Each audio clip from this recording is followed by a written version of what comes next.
justru mengganggu kalau bagi saya, bahkan membantu sekali kalau bagi saya. Kebutuhan rumah tangga juga biar bisa mencukupi menyekolahkan anak-anak biar bisa gitu. Usia daripada buruh gendong rata-rata 25 tahun, ada yang paling sepuh Batu Tua itu 75 tahun. Kalau yang masih punya potensi, ya memang kita harapkan diberdayakan. Hari gendong itu buat saya itu biar cukup ngurupi keluarga, supaya ini nyekolahnya anak dan pinter.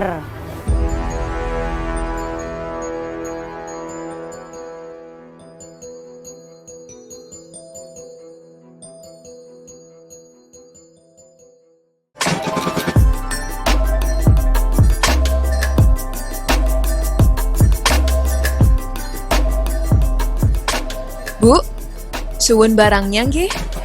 Tak junjung barangnya? Itulah sepenggal kalimat dari tukang suwun. Demikian mereka biasa disebut di Bali saat menawarkan jasanya kepada pembeli di Pasar Badung.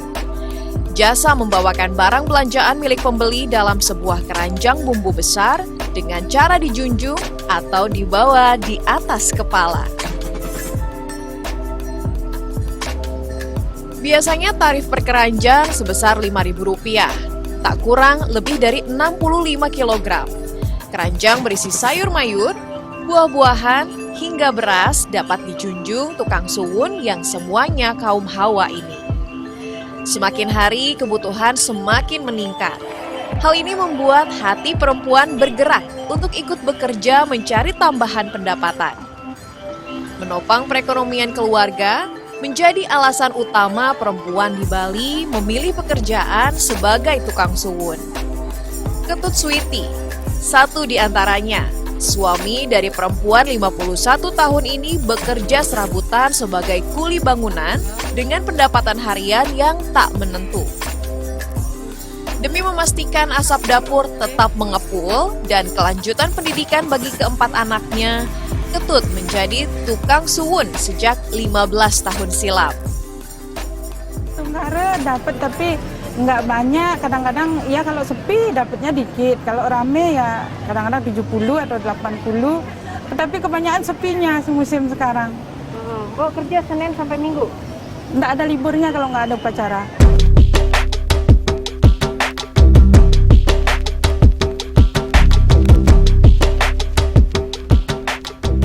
Usai menyelesaikan pekerjaan domestik di rumah, jam 4 sore, Ketut mulai mengais rezeki di Pasar Badung, salah satu pasar terbesar di Bali yang aktivitasnya berjalan 24 jam sehari dan 7 hari dalam seminggu tanpa henti. Di pasar yang menjual berbagai macam kebutuhan dengan harga relatif murah ini, Ketut mampu mengumpulkan 20 hingga 80 ribu rupiah per hari. Kecuali sedang mengikuti upacara keagamaan di pura, Ketut bekerja di pasar setiap hari. Berjalan sekitar 200 meter, naik turun, dilakukannya bolak-balik hingga jam setengah 9 malam. Walau badannya terasa lelah, Ketut menolak berhenti menjunjung. Ia yang tak mahir baca tulis karena berpendidikan rendah, bertekad kuat untuk menyekolahkan anak-anaknya demi meraih cita-cita. Rupiah demi rupiah, ia sisihkan untuk dana pendidikan. Pokoknya saya kepinginnya, saya kan nggak dapat sekolah. Kepinginnya saya harus nabung biar anak saya bisa sekolah setinggi-tingginya. Anak yang nomor 1 cuma tamat SMA, nomor 3 tamat SMA. Itu dah yang nomor 2 aja dia mau sama ini yang kecil mau sekolah. Yang nomor 3 memang mau sekolah tapi itu dah kebutuhan uangnya nggak cukup. Itu udah kepinginnya sih nabung biar bisa dia kuliah. Dulunya dia kuliah sambil kerja, tapi mboknya bantu dikit-dikit pas mau nyusun skripsi, mboknya bantu sedikit ya 5 juta atau 6 juta pinjam tapi sehari-hari bayar. Dapat junjung bayar 10.000 atau 5.000.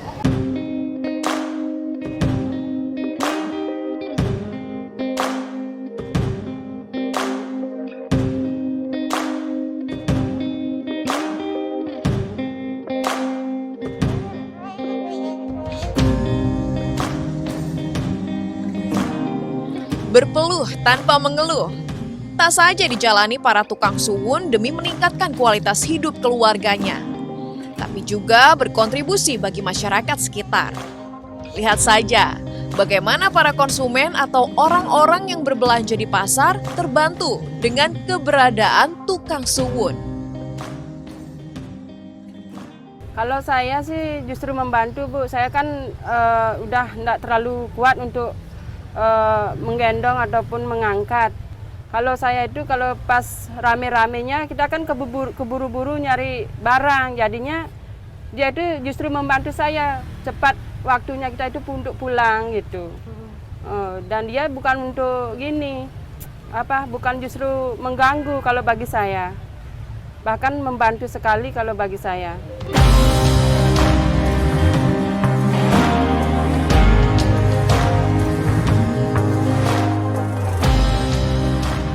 Bekerja sepenuhnya mengandalkan kekuatan fisik, walau dengan imbalan kecil, dipilih sebagian perempuan Bali karena menjadi tukang suwun tak mensyaratkan ijazah sekolah dan tak memerlukan keterampilan khusus. Mereka memilih terus bekerja dalam kondisi apapun, sekalipun pekerjaan yang membutuhkan tenaga kuat ini bertentangan dengan sifat feminin perempuan. Karena dengan itu, mereka merasa hidup. Tukang suwun ini kebanyakan perempuan. Mungkin salah satu yang paling banyak dipilih untuk memilih pekerjaan itu karena memang gampang, tidak melihat dari segi pendidikan maupun keterampilan khusus. Mereka itu yang bisa dia dapatkan. Nah, oleh karena itu mereka selalu bekerja membanting tulang dan kebetulan juga pada dasarnya juga mereka itu sebagai tulang punggung juga, sebagai tulang punggung keluarga untuk memenuhi kebutuhan pribadinya sendiri dan juga kebutuhan keluarganya untuk meningkatkan kesejahteraan. Di pemberdayaan ya kita upayakan nanti dalam waktu senggangnya mereka dimanfaatkan untuk meningkatkan keterampilan. Ini nanti kita bekerja sama dengan LSM terkait atau dengan wilayah binaan seperti Kota Denpasar.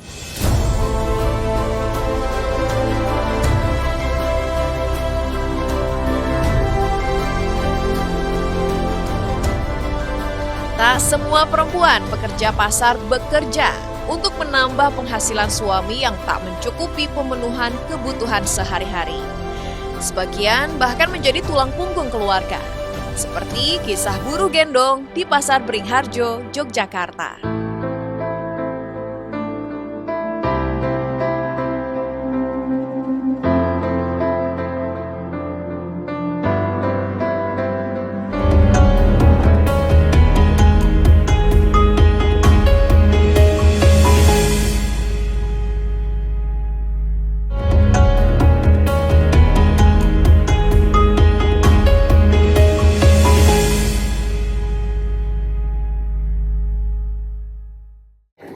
Dari gendong itu kurang saya itu biar cukup ngurupi keluarga, anak bojo, supaya ini ngekulake anak ben pinter, ben sukses anak kula niku, supaya ini kan nyambut gawe, mengke iso nyukupi wong tua.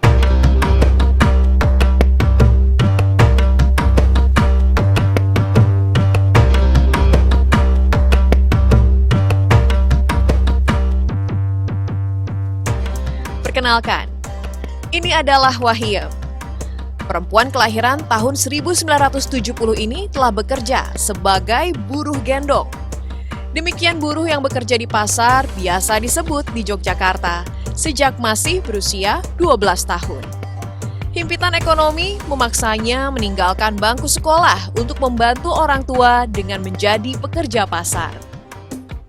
Saya di sini sudah 38 tahun, umur 12, sudah disuruh ibu saya bantu-bantu ibu cari uang. Nah itu, nah di sini saya pada uang itu ongkos cuma sedikit-sedikit. Upah itu ke sini sampai ke sini ongkosnya ke 1 kintal itu upahnya cuma 500 kilo. 500, aperannya 2000. atau 7.000 segendongan itu. Sekarang gendongan itu ya mundak lah, segendongan saiki 4.000 satu gendongan, nek satu gledek 5.000.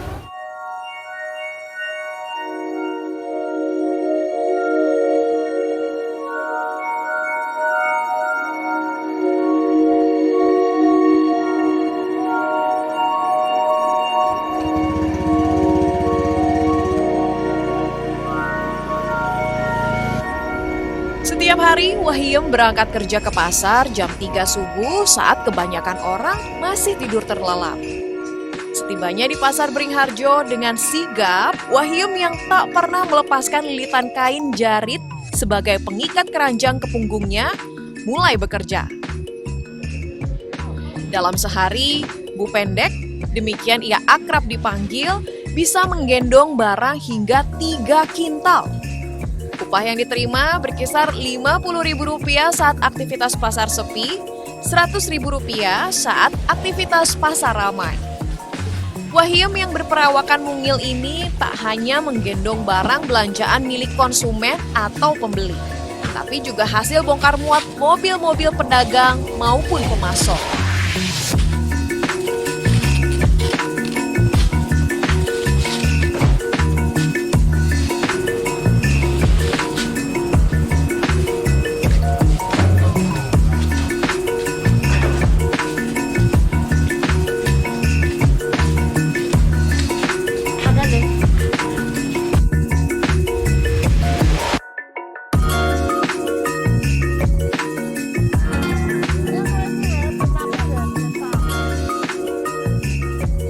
Di sela waktunya menunggu gendongan, seperti buruh gendong yang lain, Wahiem rajin membantu pedagang di pasar.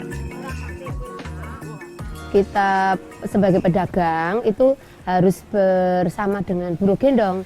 Kita kan nggak bisa mengerjakan sendiri. Jadi ada yang konsumen belanja ke sini, itu harus ada yang gendong gitu loh. Harus ada jasa gendong itu. Ya, jadi kita kerjasama. Tetap membantu, banyak membantu.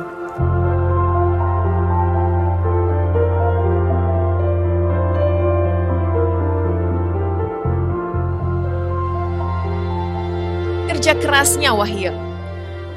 Dahulu ia menyewa rumah kecil dekat pasar agar dapat berjalan kaki ke tempat kerja. Kini memiliki rumah yang nyaman dan kendaraan. Kedua anaknya menempuh pendidikan tinggi dan meraih gelar sarjana. Tak hanya itu, kini ia menyewa sebuah lapak untuk berjualan empon-empon atau bumbu pawon seperti jahe-jahean, kunir, serai, laos, dan kencur.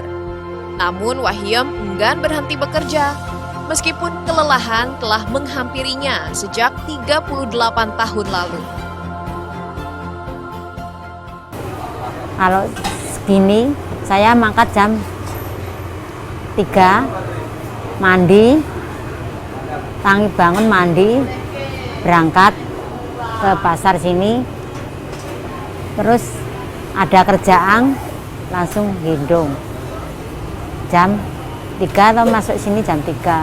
Nah, gendong, ada barang saya angkut, nggak ada barang ya duduk dulu, kalau datang lagi gendong lagi. Itu. Nah, itu hasilnya itu kalau kemarin ya kan orang 4 kemarin, orang 4, saat ini orang 3. Saya kira orang 3. Orang 3 itu bagi dapat berapa? Dapat 400 bagi 3. Dapat 200 bagi 3. Belum punya berhenti, saya kan saya kewajiban 1. Nanti kan belum mentas itu loh Mbak Retno, belum mentas. Belum tua nggih, belum Mbak. Belum berhenti.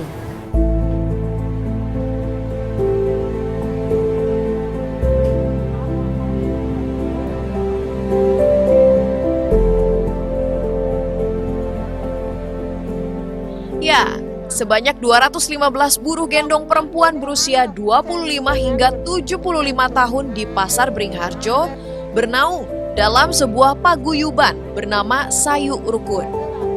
Kebanyakan dari mereka berasal dari Kulon Progo. Wadah ini memungkinkan perempuan tangguh berpendidikan sekolah dasar hingga menengah pertama ini bersosialisasi dan mendapatkan layanan kesehatan secara gratis. Pertemuan bulanan mereka digelar di ruang Sentong Endong-Endong, sebuah fasilitas yang disediakan Dinas Perindustrian dan Perdagangan Kota Yogyakarta. Belum pandemi itu setiap bulan itu ada pertemuan, dalam pertemuan itu ada pengajian, ada simpan pinjam, ada iuran wajib, ada periksa juga.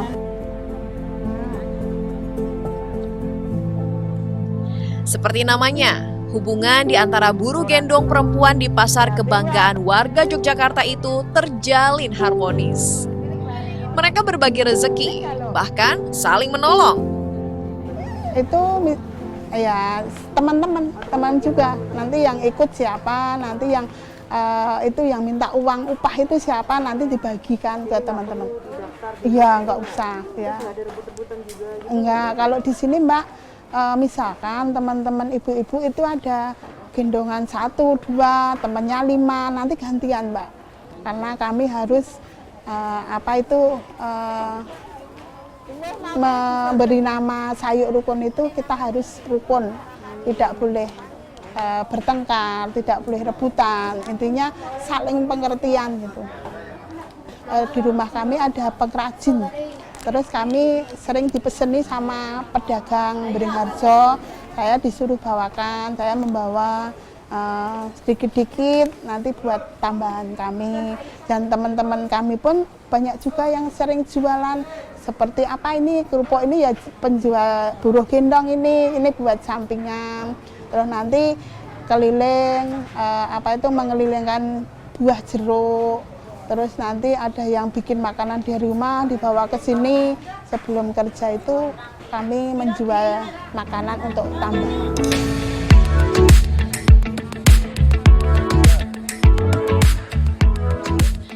Itu, Dinas Perindustrian dan Perdagangan Kota Yogyakarta juga memberikan sejumlah pembinaan kepada komunitas pasar berusia ratusan tahun itu, guna meningkatkan pengetahuan dan keterampilannya.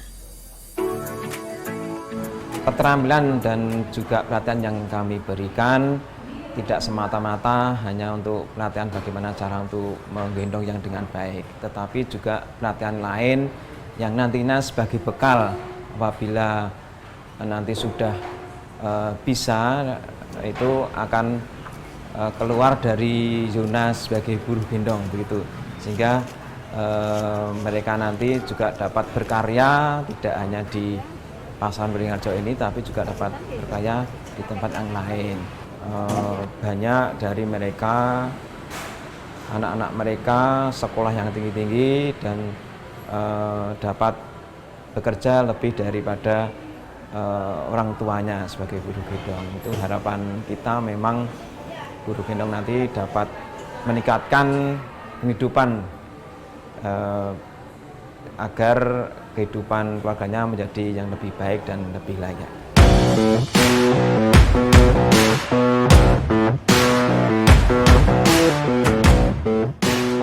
Kontribusi perempuan sekalipun telah lanjut usia dalam membebaskan keluarganya dari masalah ekonomi, memajukan keluarga, mendapat dukungan dari pemerintah. Pemberdayaan perempuan selama masih memiliki potensi, layak mendapat perlindungan.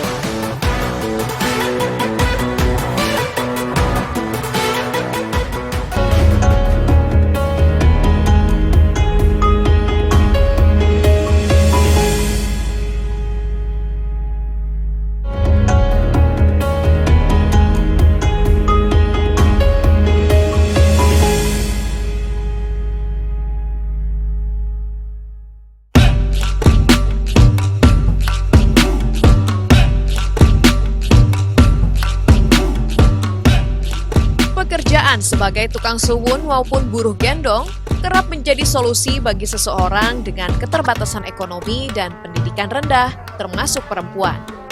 Puluhan tahun mendera tubuh dengan beban luar biasa berat, kaki kecil yang dipaksa berjalan kuat, lelah pada punggung dan kepala, semua diabaikan.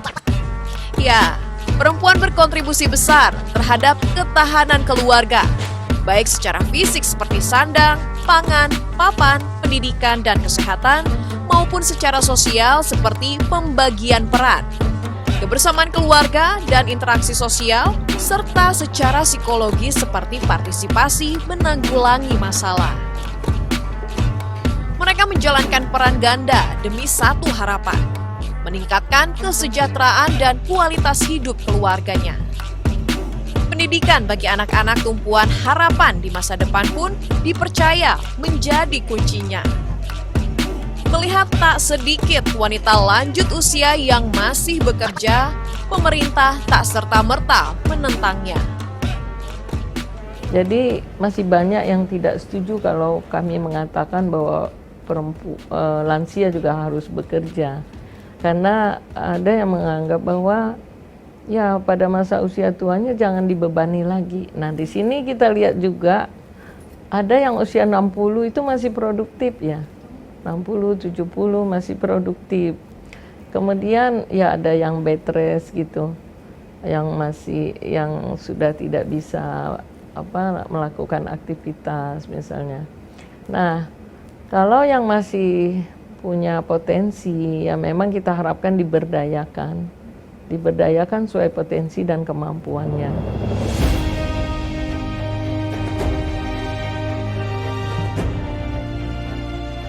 Sejak lama telah hadir kebijakan program responsif gender yang berfokus pada kesenjangan antara perempuan dan laki-laki terhadap akses, partisipasi, kontrol, dan menerima manfaat pembangunan. Tentunya dibarengi perlindungan.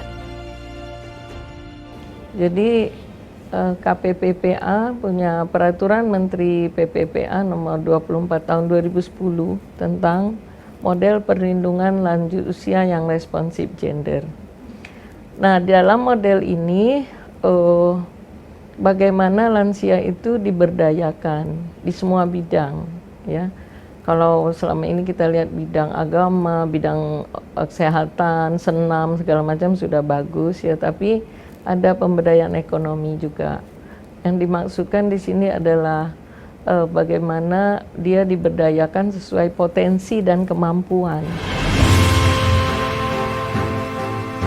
Hak-hak buruh pasar perempuan terus diperjuangkan karena mereka turut menjaga peredaran pasar yang menjadi pusat aktivitas perekonomian. Perputaran barang dan transaksi jual beli di pasar tak akan berjalan maksimal tanpa keberadaan tukang suwun maupun buruh gendong perempuan. Perempuan-perempuan hebat ini mengupayakan pertumbuhan ekonomi yang cepat dan merata melalui kegiatannya sebagai pekerja pasar. Sesungguhnya, perempuan diciptakan penuh kelemah lembutan. Tapi bakti keluarga dan masyarakat serta Sang Pencipta memberi dorongan yang hebat untuk bekerja dalam kondisi apapun. Mereka sadar betul akan peran pentingnya dalam mensejahterakan keluarga serta membangun bangsa. Kula mboten leren, angsal lupa, ayem. Sudah bahagia, sudah lulus semua, sarjana semua sudah lulus. Saya ya terima kasih, sudah diampuni Gusti Allah. Kayak rezeki kampung anak sekolah kula. Anak kula pun mampu, pun sekolah, pun kerja. Saya pun terima kasih Gusti Allah. Anaknya biar bisa sekolah setinggi-tingginya, dapat pekerjaan yang lebih bagus, biar hidupnya mapan kemudian hari, gitunya. Itu aja keinginannya.